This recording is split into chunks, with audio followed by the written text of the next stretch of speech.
New research is showing just how much of an impact the overturning of Roe v. Wade has had on rape-related pregnancies. John Yang has more. Amna, polls show that about 7 in 10 Americans say abortion should be allowed in cases of rape or incest. But since the Supreme Court overturned Roe versus Wade in 2022, 9 states have banned abortion, even in those cases. 5 others have exceptions for rape, but only in the very early stages of pregnancy or after the assault is reported to law enforcement. In a new study published this week in the Journal of the American Medical Association, researchers used government data on sexual violence to calculate that since the Supreme Court said states could regulate abortion however they want, there have been more than 64,000 rape-related pregnancies in jurisdictions with bans. They estimate that 26,000 of those were in Texas alone. Dr. Samuel Dickman is one of the study's co-authors. He's an abortion provider and the chief medical officer for Planned Parenthood of Montana. Dr. Dickman, is there anything in what you found in your study that surprised you? Well, thank you, John. You know, the numbers are just shocking. We know that sexual assault is common, or at least people who work in the reproductive health world know that it's common, but seeing the scale of this problem, I mean, it was honestly horrifying when we conducted this study. And you say in your report, or at least I take it you're saying that this could actually be an undercount. Well, studying sexual assault and rape is notoriously challenging because it's such a stigmatized life event. So some people will never report that they were sexually assaulted, even on an anonymous survey. So that would cause our estimates to be too low. On the other hand, there are other assumptions that we have to make in a modeling study that might bias the estimates to be too high. So we think we use the best available data using published peer-reviewed research, but of course, these are just estimates. Why did you undertake this study? Well, I've been an abortion provider for years, and I've taken care of far too many patients who have come to me and told me that their pregnancy was a result of rape. And when I talk to my friends and colleagues around the country who work in abortion care and reproductive health, they told me the same thing. And our study was an attempt to try to figure out how common is that case where someone becomes pregnant as a result of rape. As we mentioned, there are 5 states that do have exceptions for rape, but under very tight restrictions.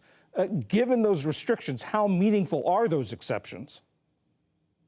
Those exceptions provide no meaningful abortion care for survivors of rape and sexual assault, full stop. There are no abortions happening for survivors of rape in states like Idaho that supposedly have exceptions for rape.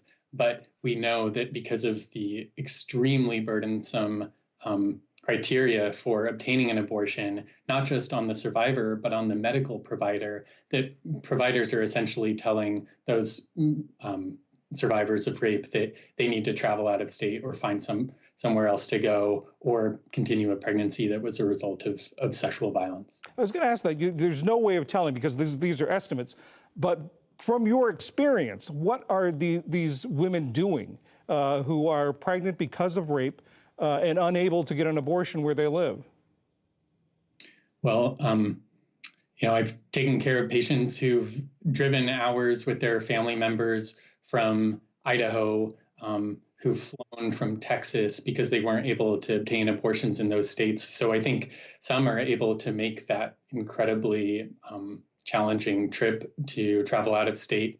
But when I think about the patients I took care of in San Antonio when I worked there for years in South Texas, in order for them to get out of state, there are, you know, they would have to drive 10 hours each way. They would have to find childcare. They would, I mean, that's difficult for anybody, but imagine the patient who's in an unsafe, abusive relationship where she doesn't have control over anything in her life, even her own body. I mean, it's so hard to imagine her getting out of state to obtain an abortion. And that means that, you know, many survivors will end up having to continue a pregnancy. You mentioned that you used to practice in southern Texas. You moved to Montana just before the court overturned Roe versus Wade. Why did you move? I trained for many years to become a physician and an abortion provider, and it's an absolute privilege to be able to provide those services to patients. And my family and I knew that I wouldn't be able to do that after the Dobbs decision was made. It was very clear that Texas was going to ban all abortions, and so it was a very difficult decision.